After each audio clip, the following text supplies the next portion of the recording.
What would you do if someone looked you dead in the eye and decided in a single second that you didn't belong?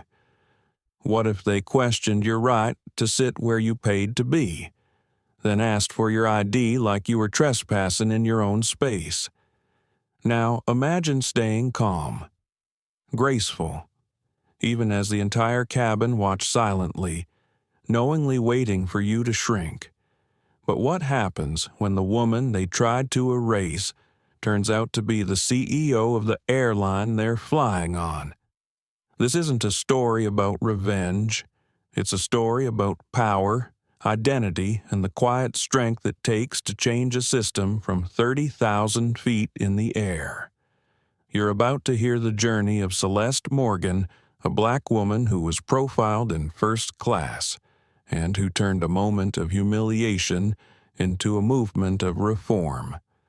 So, before we take off, make sure to like, share, and subscribe to our channel, because this story, it's one flight you won't forget. The morning sky over JFK shimmered with a dull silver hue, the clouds hanging low like a heavy sigh. Terminal 5 buzzed with energy, early executives in pressed suits, luxury travelers sipping flat whites, influencers live streaming their airport fits. It was a normal morning for most, but not for Celeste Morgan. Celeste stood silently near gate A27, her carry-on wheeled close beside her. Dressed in tailored navy slacks, a soft ivory blouse, and a slate-gray trench coat. She was neither flashy nor invisible, or at least, she never tried to be. But experience had taught her that. To some, she would always be invisible unless wrapped in power or brand names. She checked her boarding pass again. First class, seat 2A, 11 Air Flight 740 nonstop to Los Angeles. It was her airline, her route, her aircraft, and yet, in this moment, she was just another passenger to the gate agents. The boarding call came over the speaker. 11 Air Flight 740 to Los Angeles is now boarding our first class and executive platinum passengers. Celeste took a breath, adjusted her bag, and moved toward the jet bridge entrance. The gate agent, a sharply dressed blonde woman in her 30s, barely glanced at Celeste's boarding pass before pausing. Her smile froze. "I'm sorry, ma'am. This is priority boarding only. First class and platinum tiers." Celeste held her boarding pass up again, her voice calm. "That's me. Seat 2A." The woman narrowed her eyes, scanned the barcode with reluctant fingers, and glanced at the screen as if hoping the computer would correct her. When it didn't, she forced a tight smile and nodded without apology. "Go ahead," she said, already turning toward the next traveler. No eye contact, no welcome aboard, no offer of help with her bag. Celeste was used to these small dismissals. They stung less when you expected them, but never stopped hurting completely. She stepped onto the jet bridge, the scent of jet fuel and recycled air growing stronger with every step. A flight attendant greeted the couple ahead of her with a bright smile and a chirpy, "Welcome aboard, Mr. and Mrs. Kaplan Champagne's waiting for you in first." Then came Celeste. The smile dimmed, the voice lowered. "Can I help you find your seat?" the attendant asked, her eyes scanning Celeste's coat, her modest leather tote, the absence of designer logos. "I'm in 2A, Celeste replied evenly.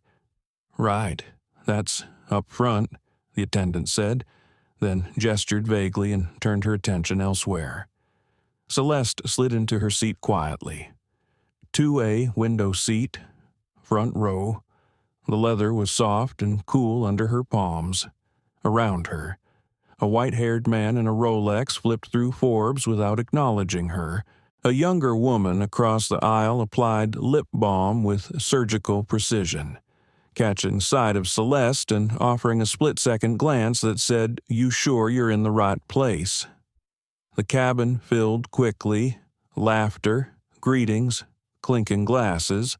Attendants weaved between seats with practiced ease, handing out champagne flutes and warm towels.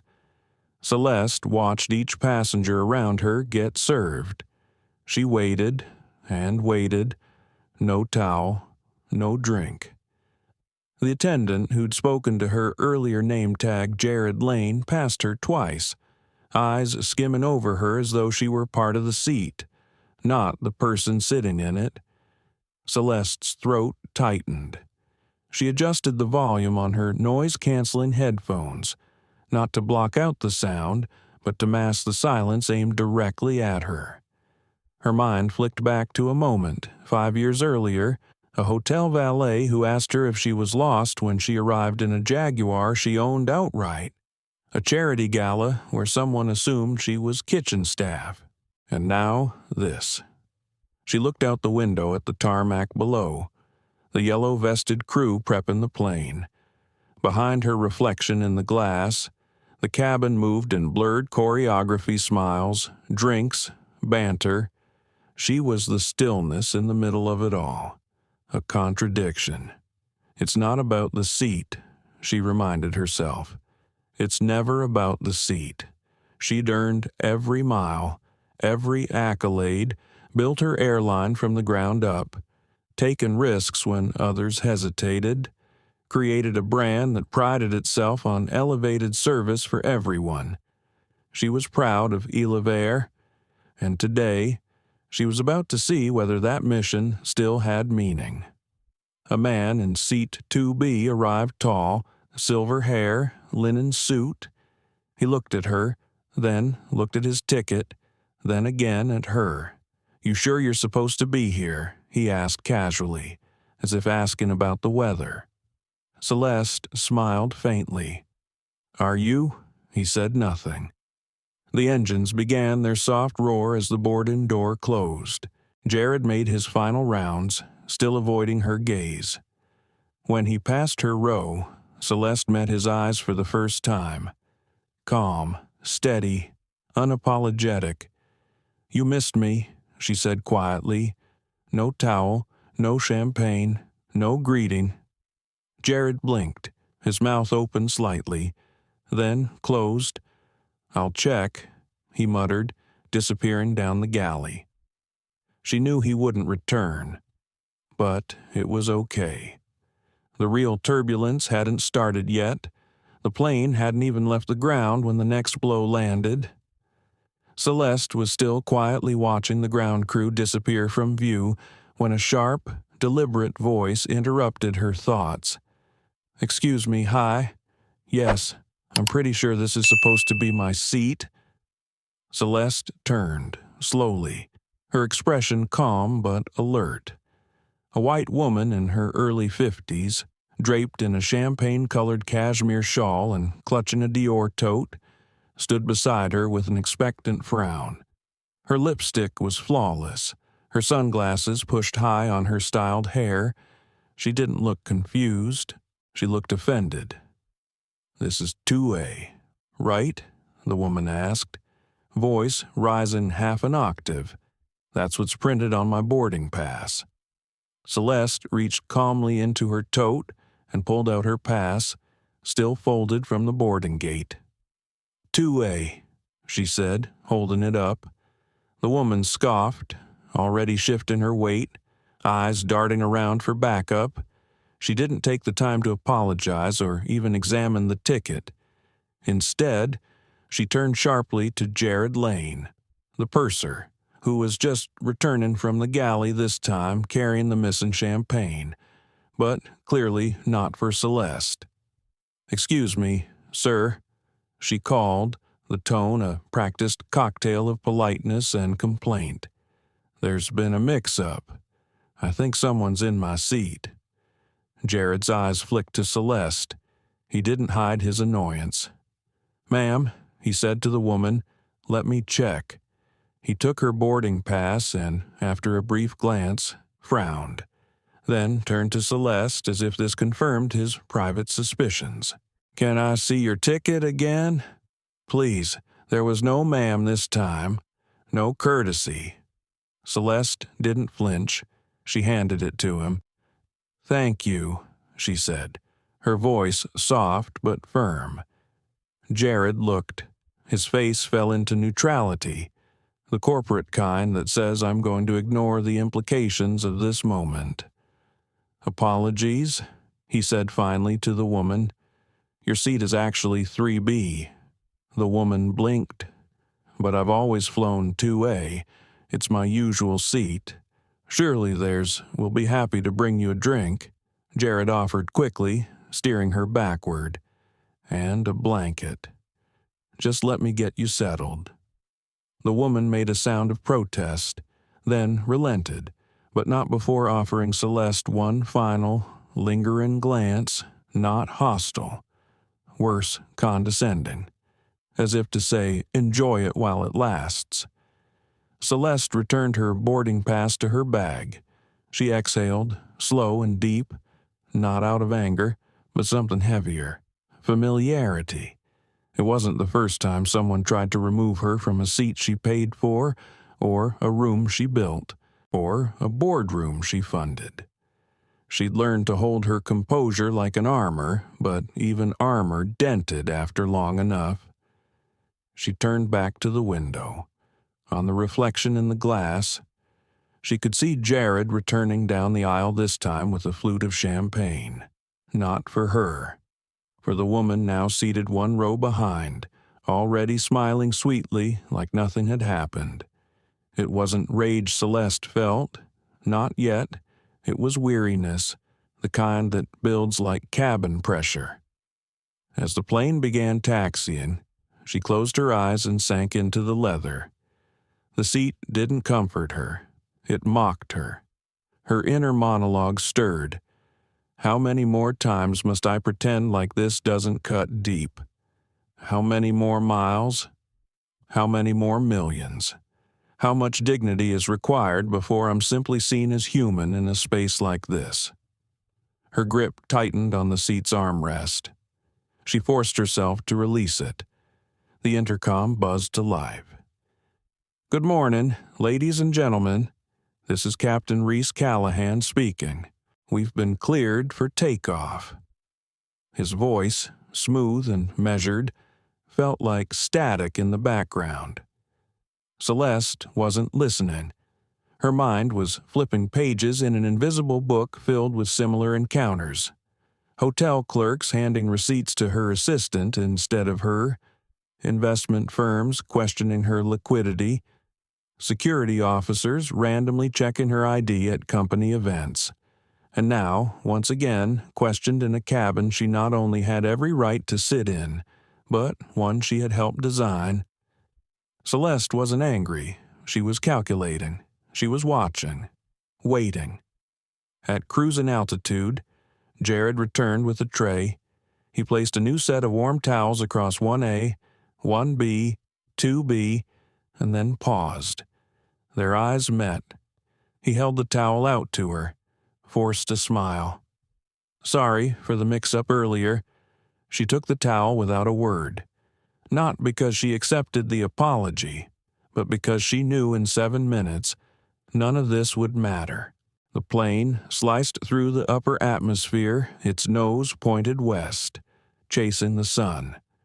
Inside the first-class cabin, the atmosphere settled into a quiet hum of comfort and ritual. Reclining seats adjusted with smooth clicks. Cutlery clinked gently against porcelain. The air held the faint scent of lavender oil and warmed almonds, luxury in controlled doses. But Celeste Morgan remained still. Seat 2A. A perfect view. Absolute silence. Not from the engines, they murmured steadily, but from the crew. The warmth of the towel Jared Lane had reluctantly handed her was already fading, and with it, any illusion of hospitality. Around her, glasses sparkled, snacks arrived on linen-covered trays, and passengers leaned comfortably into the cocoon of privilege. Celeste glanced sideways. To her right, 2B, the silver-haired man who hadn't spoken a word since boarding, was enjoying a small bottle of scotch, served with practiced elegance by a younger flight attendant. The moment their eyes met, the attendant's smile broadened. She didn't look Celeste's way. No one did. It was like being airbrushed out of the picture, a ghost in a high-priced seat. Celeste reached for the call button, then paused. Her finger hovered above it, uncertain. What would it change? Would it be petty? Would it make her that kind of passenger, the one they whisper about in crew break rooms? She withdrew her hand, not because she didn't need anything, but because asking for basic decency in spaces where you aren't expected to exist is its own exhausting burden. She looked down at her folded hands, noticing for the first time how tightly she was holding them in her lap. Her knuckles were pale. She tried to breathe through it. Outside the window, the clouds drifted like old dreams. She watched them float past, slowly loosening the knot in her chest. You are not here by mistake. The phrase was old. Her mother's voice, sharp and wise, a reminder drilled into her as a child navigating spaces not meant for her. You are not here by mistake, and if they can't see it, that's their failure, not yours. Still, even those words didn't soothe the ache that rose when you're treated like a stranger in a room you helped build. A soft laugh rang out from the row ahead. Celeste looked up. Vivian Prescott, the same woman who had tried to take her seat earlier, was holding court with the couple across the aisle. Well, you can't blame the staff, really, she said, sipping from a flute of champagne. Security has to be tighter these days. Anyone can wander into first class if you're not careful. She didn't look back at Celeste. She didn't need to. The message was barbed and intentional. Celeste felt it sink in, not like a knife, but 1,000 little pinpricks beneath the skin. Death by 1,000 subtleties. The worst part wasn't what was said, it was the smiles that followed, the polite chuckles from neighboring seats, the visible discomfort from the young male attendant who overheard but said nothing, the shifting glances, the way silence often became complicity. Celeste leaned back and closed her eyes. She didn't want revenge. She didn't need validation. She needed the ache in her ribs, the one that came not from injury, but from holding yourself so tightly together you forget what it's like to breathe freely, to go away. The captain's voice came over the intercom again. Ladies and gentlemen, we're currently cruising at 34,000 feet. Weather is clear and we're looking at a smooth ride into L.A. Celeste opened her eyes and stared at the overhead lot. Smooth ride. The irony pressed against her chest. She felt anything but smooth. Something inside her was stirring. Not anger, not pride, resolve, the kind that only grows when your dignity is poked in just the right spot. A soft voice interrupted her thoughts. Ms. Morgan. Celeste turned, surprised. It was the younger flight attendant, the one who had served 2B earlier. She stood slightly hunched, hands nervously gripping the edges of the service tray. Her name tag read Aria. Her voice trembled slightly, but there was sincerity in her gaze.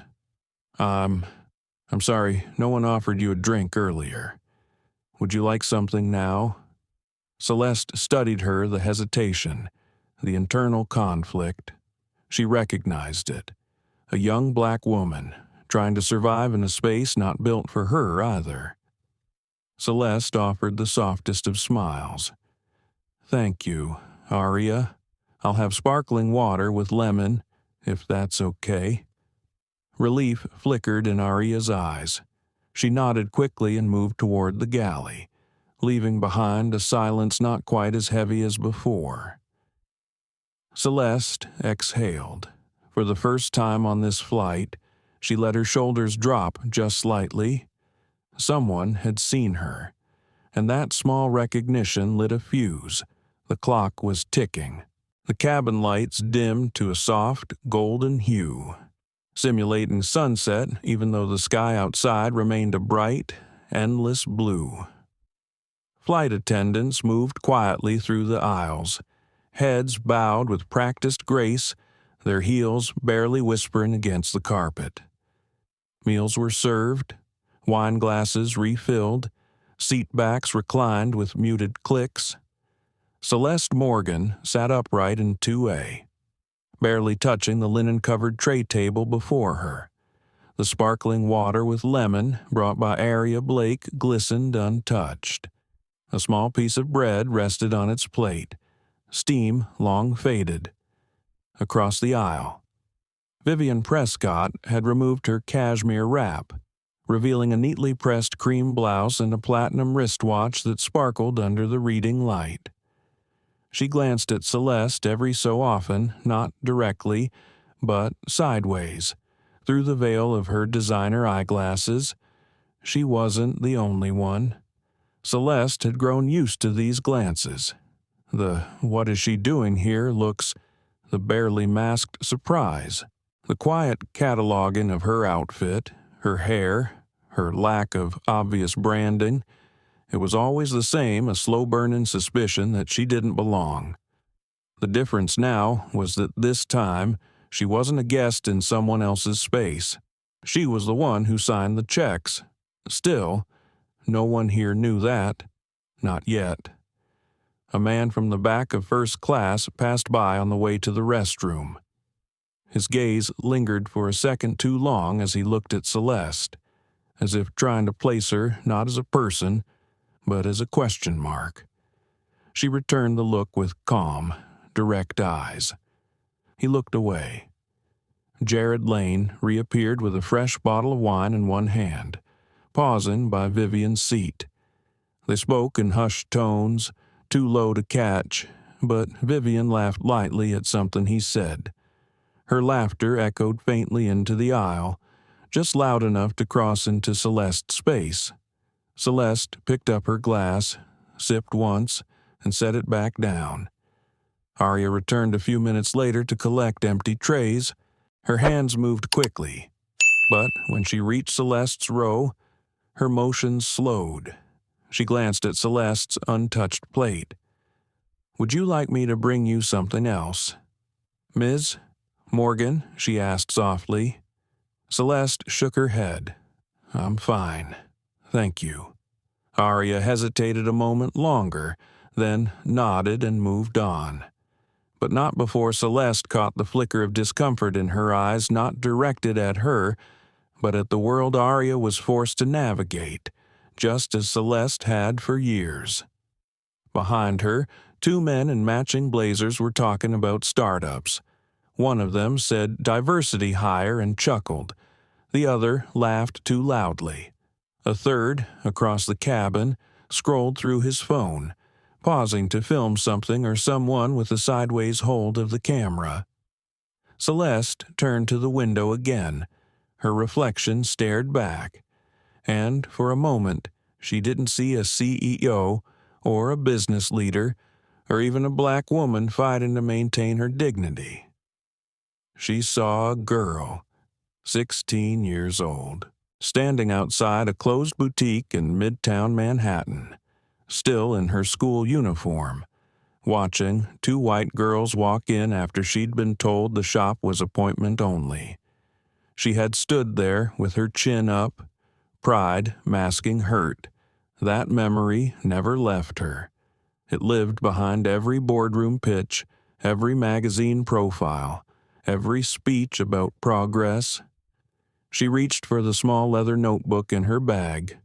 Not the expensive kind, just something she kept with her, a habit born from years of needing to anchor her thoughts when the world became too disorienting. She wrote a single line, "Respect shouldn't require a name tag." A voice startled her.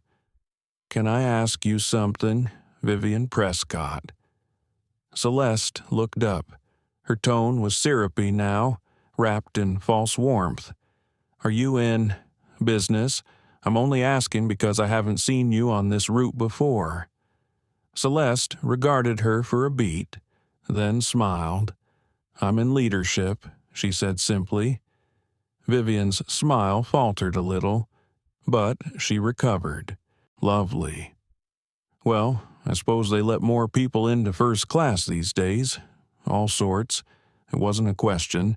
It was a statement, a soft-bell insult dressed in civility." Celeste closed her notebook. "Yes," she replied. "It's almost like it doesn't belong to any one type of person." Vivian blinked. "Right." She turned back to her wine. Celeste let the silence stretch between them like tension in a violin string. And somewhere deep in her chest, she felt that violin begin to hum. It wouldn't be long now. 37,000 feet above the Great Plains. The sun dipped low, casting a soft amber glow across the cabin. Shadows stretched across tray tables and leather seats. A false twilight settled in. It was the kind of stillness that made luxury feel transcendent, unless you were the one being silently erased inside it. Celeste Morgan sat unmoving in 2A, her posture composed, her thoughts a storm behind her eyes. She wasn't tired, but her body ached in that particular way dignity does when worn like armor too long. Her champagne glass still half full. The bread from dinner left untouched. Jared had stopped making eye contact again. Vivian Prescott hadn't spoken since her veiled jab, but her glances continued like ambient background noise ever present, ever dismissive. Celeste had flown this route a dozen times before, not once as a guest, always as the executive behind the curtain. Yet here she sat, in the very seat she helped design, treated like an intruder in her own creation. Her fingers traced the edge of her notebook, feeling the rich texture of the paper beneath the cover. It grounded her more than the plush armrest or designer lighting ever could. Footsteps approached. Jared. He stood by her seat again, that same managerial poise, crisp and performative. But this time, there was something different, an edge to his voice, just sharp enough to sting. "Ms. Morgan," he said, drawing out her last name. "We've received a minor alert from boarding. Something about a discrepancy on your ticket." Celeste raised an eyebrow. "A discrepancy? It's probably nothing," he added quickly. "But for security purposes, I may need to verify your ID." "Is that protocol for all passengers?" Celeste asked, her voice calm. Jared smiled tightly. "It's routine." She said nothing, simply reached into her bag and handed over her ID without hesitation. Her driver's license, nothing corporate, no titles, just the basics. He studied it longer than necessary, then handed it back. "Thank you," he said, as if he'd just closed a file on something distasteful. "You understand? We have to be careful." "I do," she replied, voice smooth. "I just didn't see you verify anyone else's identity." Jared's mouth twitched. He didn't respond. Instead, he turned and walked off, brisk and tidy, like someone who believed he'd just corrected an imbalance. Celeste stared after him. Invisibility was one thing, but now the assumptions were being formalized, misjudged, profiled, questioned. At 30,000 feet, she had become the problem in the minds of those around her, not because of what she had done, but because of who she was and what she didn't display on the surface. No logos, no name-dropping, no apologies for being there. She sat back, closed her eyes, tried to breathe, but even oxygen felt thinner when your humanity was on trial. Moments later, a soft knock came in the form of a whisper. "Ms. Morgan." It was Arya Blake again. This time, her hands weren't carrying a tray, they were balled into uncertain fists at her side. "I saw what he did. I'm sorry. That's not right." Celeste looked up at her, the deep brown eyes, the subtle fear in them. Not just fear for Celeste, but for herself. "You've got nothing to apologize for," Celeste said gently. Arya's voice cracked. "It's just, he does that sometimes, with people he doesn't recognize, or that don't look." She trailed off. Celeste finished the sentence in her mind. "Don't look the part. I appreciate your honesty," Celeste said. Arya hesitated. "If you ever want to file something, I'll back you up." Celeste gave a small smile, one edged with sorrow and gratitude. "Thank you, Arya. That means more than you know." And it did, because every act of quiet defiance, every whispered "I see you," was another crack in the wall. The PA system beeped overhead. "Ladies and gentlemen, we're beginning our descent into the Denver corridor for a brief refueling stop. Please remain seated and buckle up." Celeste stared out the window, down below. The world stretched wide and beautiful, all that land, all those people, each one carrying the weight of something unseen. Her burden was just more visible today. But she didn't come here to make a scene. She came here to be reminded of how far they still had to go and how much power still needed to be used wisely. 7 minutes, she thought. That's all it takes to change everything. The plane had begun a slow descent toward Denver, its undercarriage humming beneath the floor as flaps adjusted and altitude ticked downward. Yet the air inside the first-class cabin had grown heavier not from pressure, but from something far more human. Celeste Morgan sat quietly in her seat, her hands folded over her notebook, the cover now slightly creased from the tension building in her grip. She hadn't moved in 20 minutes, not since Jared Lane had returned her ID like it was something mildly unpleasant. Passengers around her sipped wine, flipped through magazines, adjusted silk scarves, and whispered across aisles, all except Celeste. She felt the moment coming, that split second when judgment stopped pretending to be subtle. And then it arrived. Jared Lane approached again, his steps sharp and rehearsed, as if delivering performance rather than service. He leaned slightly into her row, not kneeling like he had for the couple in 1A, not softening his voice like he had for Vivian Prescott. This time, his words came flat, clipped.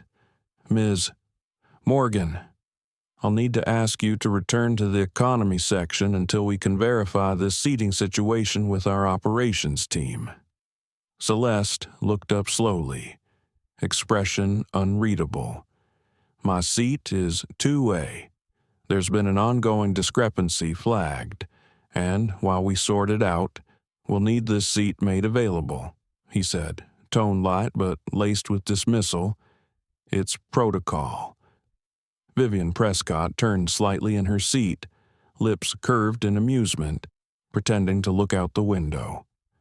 The man in 2B glanced over his glasses, curious, now not intervening, just spectating. A silent audience waiting for what would come next. Celeste tilted her head. And who flagged this discrepancy? Jared's jaw tightened. Just for a second. "Then it's a systems alert, ma'am. I'm just doing my job. Your job is to serve the passengers who belong in this section," she said, voice still composed. "And I belong here." His lips parted slightly, eyebrows lifting, and there it was, the mask slipping. Not enough to show rage, but just enough to show contempt. Ma'am, please don't make this difficult. The word difficult landed like a slap. It was always the same label. Celeste had heard it in boardrooms, in real estate offices, even at her own alma mater whenever she asserted the right to take up space. Difficult was the word assigned to her calm. A stir passed through the cabin. A few passengers shifted uncomfortably in their seats. The tension between the two figures standing at 2A radiated outward like heat. Still, Celeste did not blink.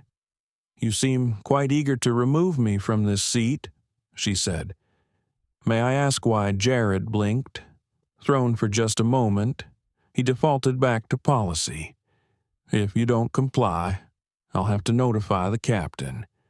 Celeste let the words settle, and then, slowly, deliberately, she reached into her bag. Not for a weapon, not for a wallet, but for her business card. She held it gently in 2 fingers, like a lit match about to catch flame. "Before you notify the captain," she said, "why don't you take a moment to read this?" She handed him the card. He took it with a scoff that evaporated the moment his eyes landed on the print. Celeste Morgan, Chief Executive Officer, Air Airlines. His face went white. The color drained from his cheeks as if gravity had suddenly failed. The cabin, which had gone nearly silent, now hummed with unease. People leaned forward, subtly. The buzz of curiosity rippled row to row. Jared opened his mouth, closed it, opened it again. I didn't know you weren't supposed to know," Celeste replied evenly, "because it shouldn't take a title for you to treat someone with basic respect." He took a step back, still holding the card like it might burn him. He looked around as if for support. None came. Vivian Prescott's expression froze into something between alarm and embarrassment. From the galley, Aria Blake stood motionless, tray in hand, her eyes wide. But when she caught Celeste's gaze, she nodded. A small nod, the kind that meant, "I'm with you." Celeste turned forward again, resting her arms on the armrest as if nothing had happened. Her voice remained level. "Please inform the captain that I'll be requesting a full report upon landing. Include every interaction you've had with me, every policy you've cited, every inconsistency in your tone." Jared swallowed hard. He was shrinking now, not in size and authority. I understand. No, Mr. Lane, you don't, but you will." And with that, she turned to face the window again. Outside, the clouds moved gently past. Inside, power had shifted. For the first time since takeoff, the first-class cabin felt completely still. No glasses clinked, no ice cubes shifted. Even the faint hum of whispered conversations vanished into thick, stunned silence. Jared Lane stood frozen in the aisle, Celeste Morgan's business card trembling slightly in his hand. His eyes scanned the text again, as if willing it to change, as if hoping the bold black letters CEO, Air Airlines were a mistake. But it wasn't. And she wasn't, Vivian Prescott, who had barely concealed her earlier satisfaction at watching Celeste be challenged. Now stared straight ahead, her hands folded tightly over her Dior tote, her knuckles white with tension. Passengers began to stir in their seats. Some leaned forward in curiosity. Others looked away, embarrassed to have been caught on the wrong side of silence. One man in 3A, the same one who'd quietly recorded the ID check earlier, now lifted his phone again, filming openly. From the galley, Aria Blake stood motionless. The tray she had been preparing to deliver trembled in her grip. Then, slowly, she set it down, stepped into the aisle, and stood behind Jared not in support, but in witness. Celeste remained seated, her gaze fixed forward, unshaken. "Well," she said quietly, "are you going to notify the captain?" Jared's mouth opened and closed again, but no words came. The practiced confidence in his voice had vanished. He turned stiffly, then walked not, marched toward the cockpit, the card still clutched in one hand. When the door clicked behind him, Arya stepped forward. "Ms. Morgan," she said softly, "would you like anything now?" Celeste looked up at her, searching the young woman's eyes. What she found there wasn't pity. It was respect and guilt and a fierce, quiet hope. "No, thank you," Celeste said, voice low. "I just need to sit a moment longer." Arya nodded and stepped back. The cabin buzzed again softly, cautiously as passengers murmured to each other. A woman in 1B shifted toward her husband and whispered, "She's the CEO, the CEO," he whispered back, "of the airline." Others glanced down at their phones, no doubt searching her name, finding press articles, business profiles, magazine covers, all of which had somehow seemed irrelevant the moment she'd boarded the flight in flats and a coat with no label. Minutes later, the cockpit door opened. Captain Reese Callahan emerged, mid-40s, salt and pepper beard, steady hands. He walked directly toward Celeste, his face neutral, his eyes flickering with recognition, the kind that isn't instant, but comes as realization settles over the mind like dawn. "Ms. Morgan," he said with a nod. "Would you prefer to speak in private?" Celeste gestured to the empty seat across the aisle. "Here is fine." The captain sat, folding his hands in his lap. "I wasn't informed you were on board," he began. "I didn't come for attention," she said. "I came for a seat, one that I purchased like any other passenger." He nodded slowly. Understood. Celeste's voice remained even, but behind it pulsed something unmistakable, not anger, but disappointment. And disappointment from the person in charge is worse than rage. It says, "I expected better, and you failed quietly." "I'd like to know what happens next," she said. "Not just for me, but for every other passenger who might have been treated this way without a nameplate to defend them." The captain exhaled deeply. "We'll begin an internal investigation immediately. I'll make sure a report is filed with HQ before we land in L. That's not enough," Celeste said gently. He looked up, startled. "I want the names of the crew logged. I want the audio from the call button interactions. I want everything reviewed, and I want Jared Lane relieved of duty before we touch the ground." The captain straightened in his seat. "You have that authority." Celeste nodded. "And I'll use it, but not because I'm seeking revenge. I'm doing this because culture only changes when silence ends." Across the cabin, Arya blinked rapidly, her face pale, but when Celeste's gaze landed on her again, the young woman nodded once more this time, with strength. The captain stood, understood. "I'll have the purser replaced with immediate effect. You'll be notified the moment it's official." He turned and left. Jared Lane did not return. A new attendant, older, polite, polished, took over his duties within 10 minutes. Word spread quickly, like wildfire through linen and crystal. No one said Celeste's name aloud, but everyone knew it now.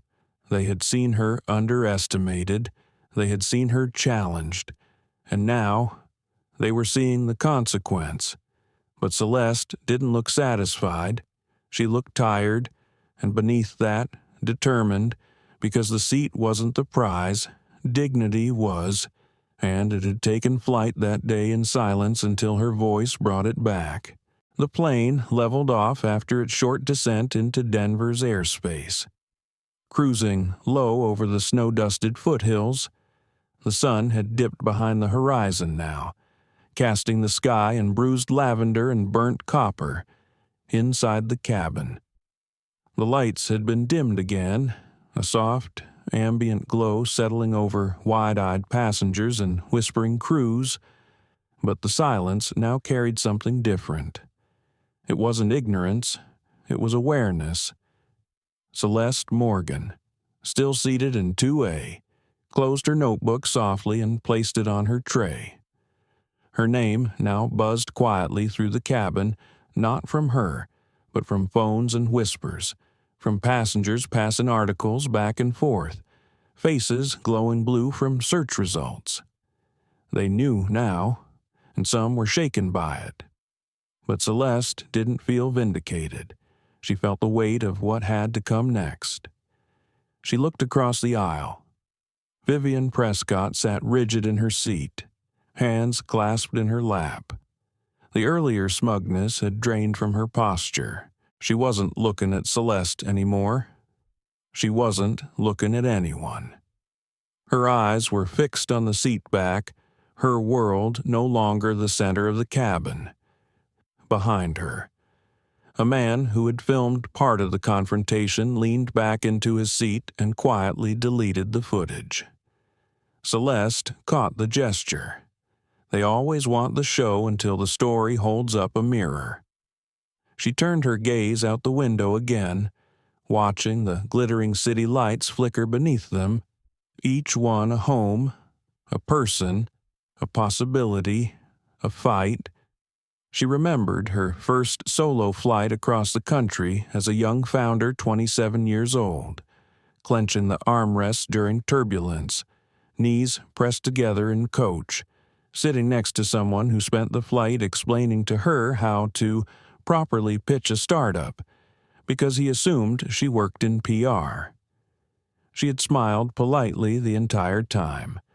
Now, the only turbulence came from the silence she had broken. A soft knock at her tray startled her. It was Aria Blake, now stripped of the tray, of pretenses, just herself, nervous, but present. "Ms. Morgan," she said, voice steadier than before. I just want to say I'm sorry again." Celeste studied her face, not for lies, but for truth. What she saw there wasn't guilt anymore. It was growth. You already apologized. Aria, you stood up. That's more than most ever do. Aria nodded, her throat tight. "You're the reason I took this job," she said. "I read about you last year. Your keynote at the Women in Aviation conference. It made me believe I belonged here." Celeste was silent a moment. "Then I need you to keep believing that," she said. "Even on days like this. Especially on days like this." Aria's eyes filled with tears, but she blinked them away. "I'm going to speak to HR," she said, "about Jared, about the others. I know what happened today isn't new, and if I don't say something now, I'm part of the silence." Celeste gave her the first real smile of the day. "That," she said, "is how things change." As Aria stepped away, a voice from the row behind her called out gently, "Ms." Morgan Celeste turned, a woman in her late 60s, soft gray curls, worn denim jacket. A book still in her lap, leaned forward slightly. "I didn't say anything earlier. I should have." Celeste shook her head. "You didn't have to." "No," the woman said firmly. "I did. I saw what they did, and I stayed quiet." She paused, then added, "It's not just about race. It's about who we give permission to exist in spaces like this, and who we think has to prove it." Celeste's throat tightened. The woman continued, her voice quiet. "I worked in advertising for 30 years, watched how clients talk to women, how they changed their tone when a black woman walked into a pitch meeting. I retired thinking things were getting better. I'm sorry to see they haven't."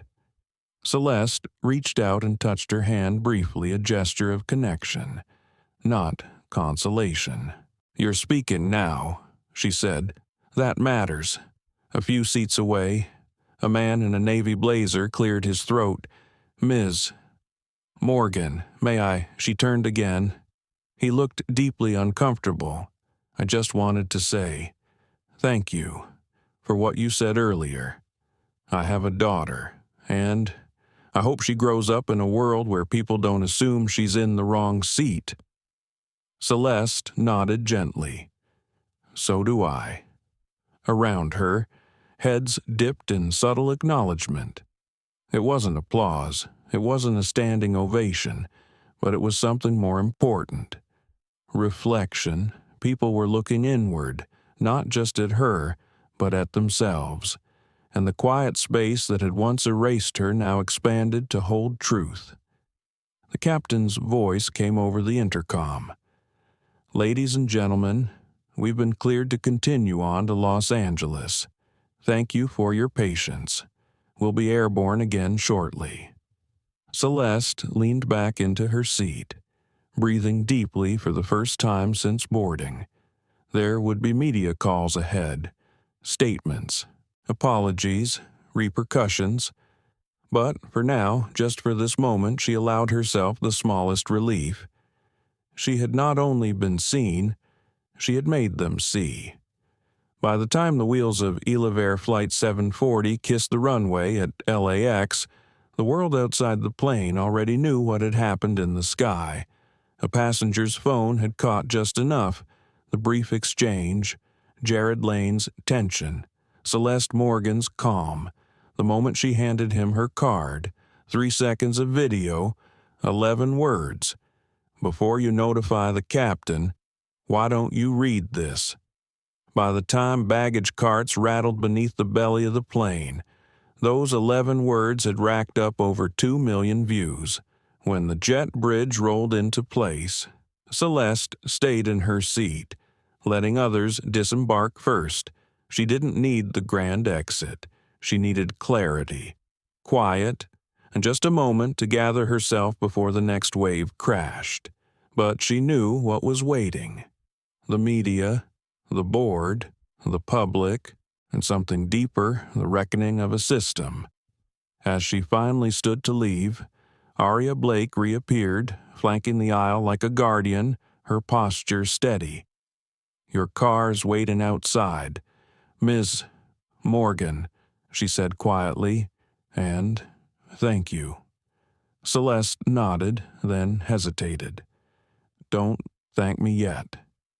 She stepped off the plane to flashing cameras. A few passengers who had once looked through her now stood off to the side, watching, perhaps unsure whether to approach. None did. She was no longer the woman in 2A. She was the CEO who got profiled on her own flight. By midnight, the story had crossed continents, trending under hashtags like "Not Just a Seat," "Ya Elev Air Incident," and the quietly devastating "Yak and She Owns the Airline."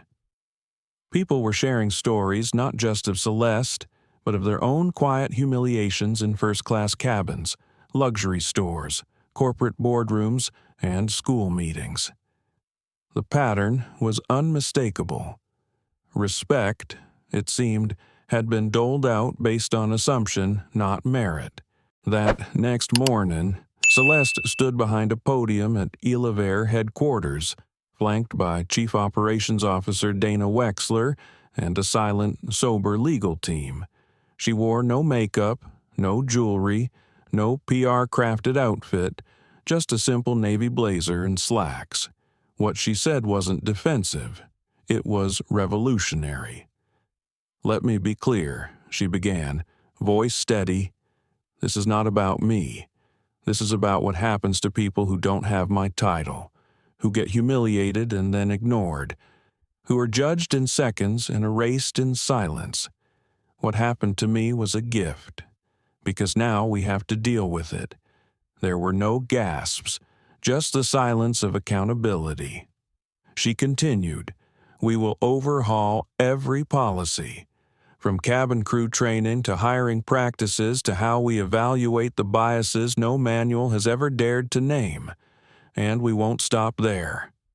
Her voice grew firmer. This company will no longer reward courtesy based on perception. We will build a culture that offers dignity without the customer having to deserve it. Because humanity isn't earned, it's owed. Applause erupted, not thunderous, but honest. Aria Blake was there, in the crowd. So were two other attendants who had witnessed the flight, all three in tears.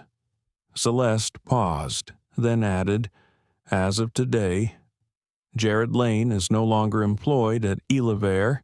He is not being made an example. He is the symptom. And I was once silent about these symptoms. I'm not anymore." By the end of the day, Elevair had launched an initiative called Flight Forward, a training, reporting, and restructuring program led by third-party experts and informed by passenger stories from across the country. They didn't bury what happened. They built on it, and that changed everything.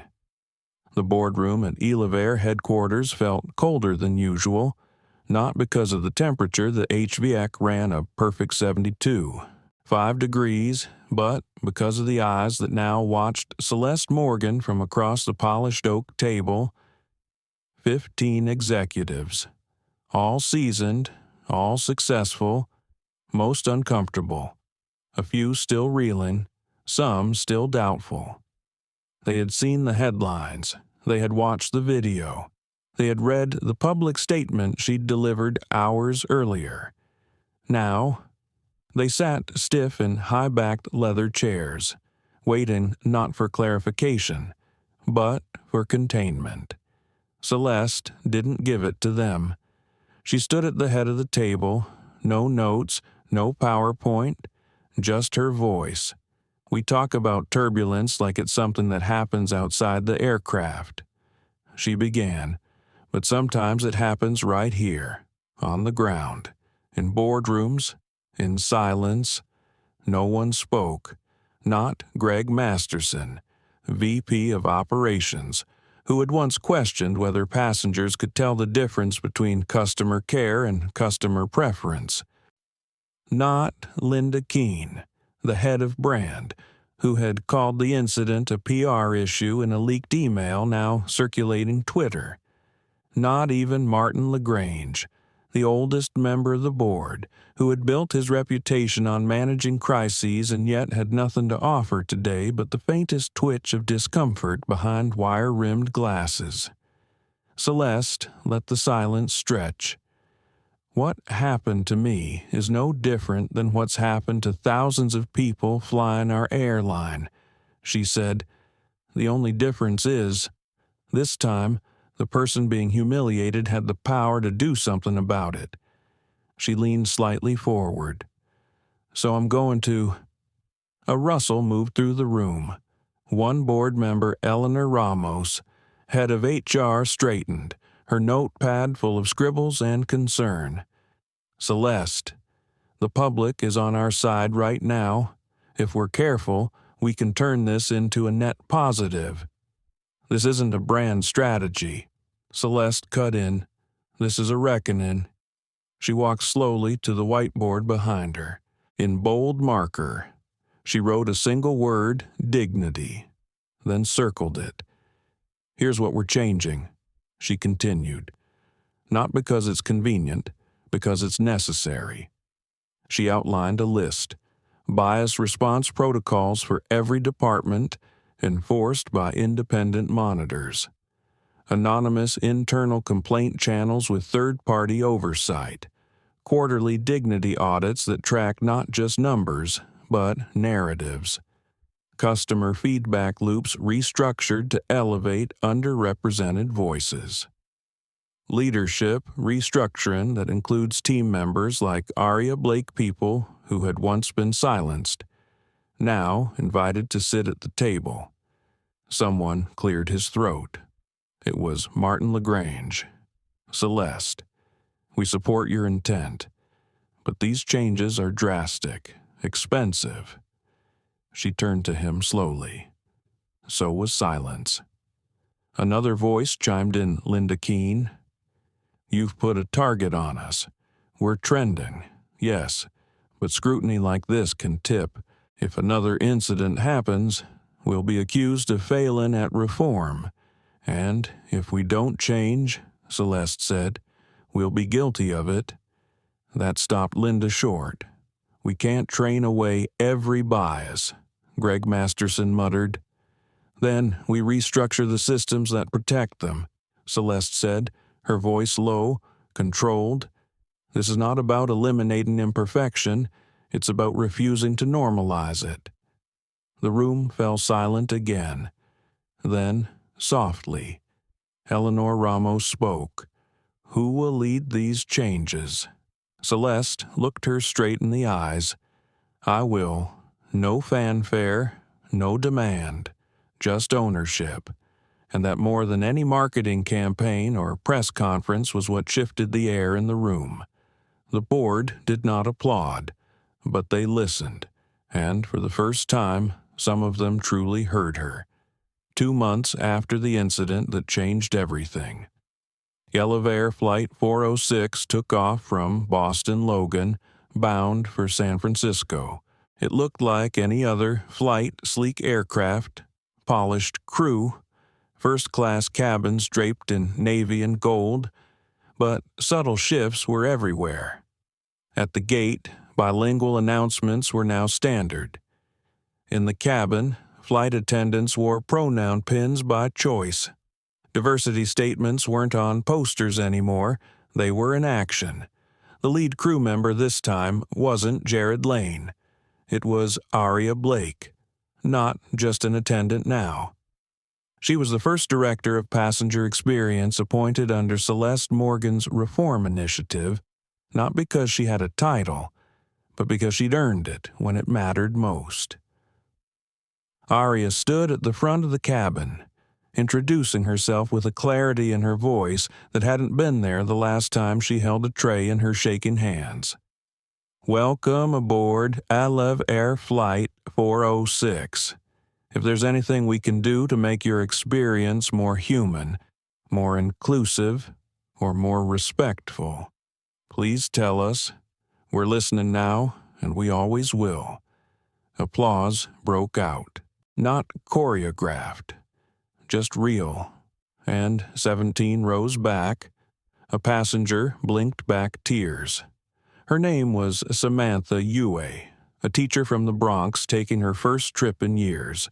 She had booked economy, but was bumped up to first class when Elevair rolled out its new Equity Standby program, offering upgrades to longtime flyers from underserved zip codes.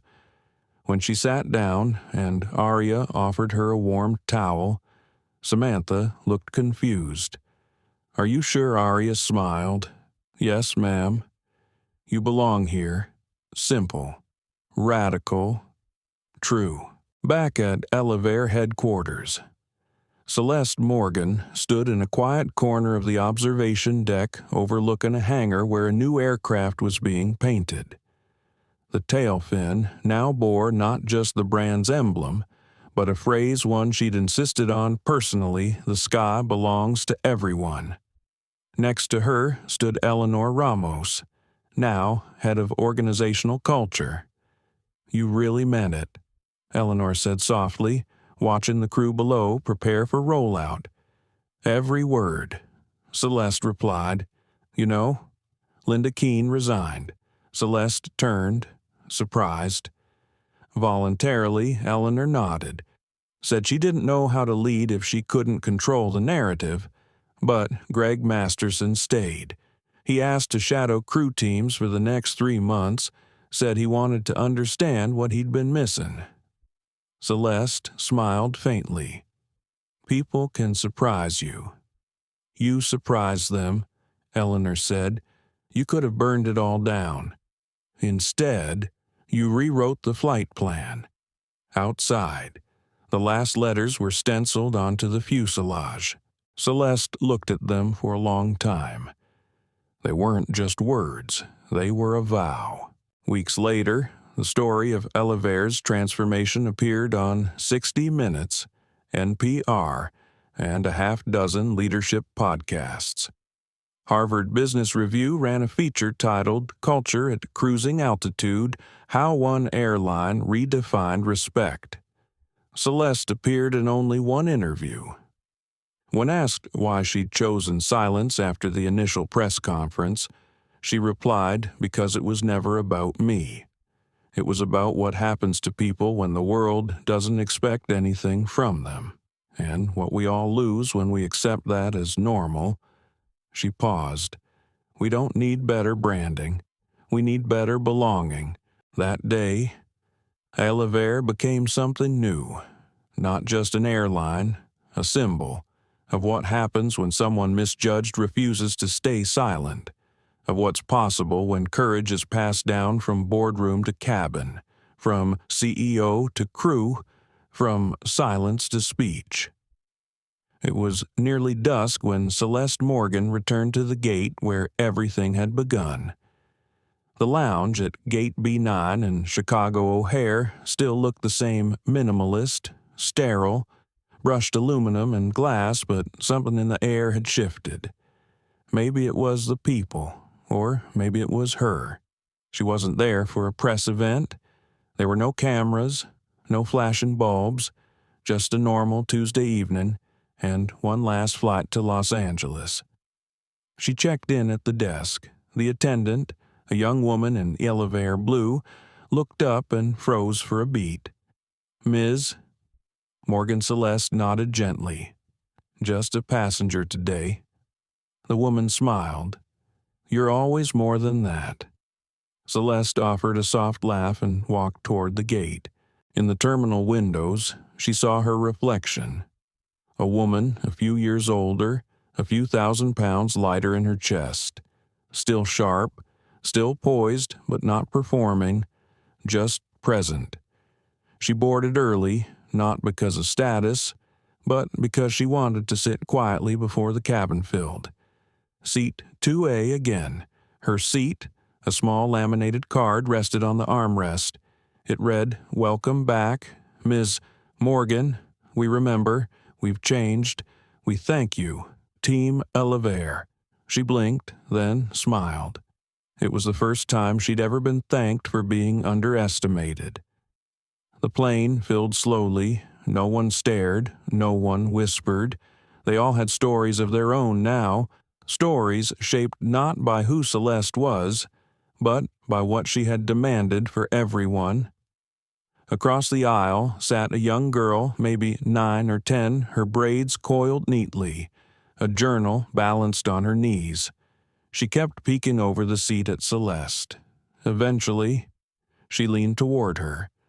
"Are you the lady from the TV?" Celeste turned with a smile. "I might be." The girl looked down at her journal shyly. "My mom said you made the plane better." Celeste didn't reply right away. She looked at the girl, really looked and remembered the days she thought power belonged only to men in suits. That calm was weakness, that she had to keep proving her right to be in any room. She looked back at the child. "I just reminded people that everyone belongs in the sky. I want to build airplanes someday," the girl said. "Then build the best ones," Celeste replied. "And fly them, too." As the engines roared to life, Celeste looked out the window. The tarmac stretched long ahead. The sun slipped low behind the terminal roof, washing the cabin in amber. It felt like closure. It felt like beginning. She reached into her bag and pulled out the same small leather notebook. She flipped to the last page and wrote one final line. "It's not about the seat. It's about the story." She tucked the notebook away. The wheels lifted, and this time, she didn't look down. Sometimes justice doesn't land with noise. It arrives with calm, with clarity, with a woman who refuses to stand up not out of weakness, but to prove she has every right to sit. Celeste Morgan didn't just reclaim her seat, she reclaimed a system. She made the silence speak, but how many others get profiled and never get the chance to reveal who they are? This story reminds us discrimination wears a suit, a smile, a name tag, and it hides in everyday moments we excuse far too easily. So, if this story moved you, if it made you rethink how dignity is given and withheld, don't let it stop here. Leave a comment. Share it with someone who needs to hear it. Click like if you believe respect shouldn't require credentials, and hit subscribe to stay with us because we're telling more stories that demand to be heard. The next flight may not be about Celeste, but it will be about all of us.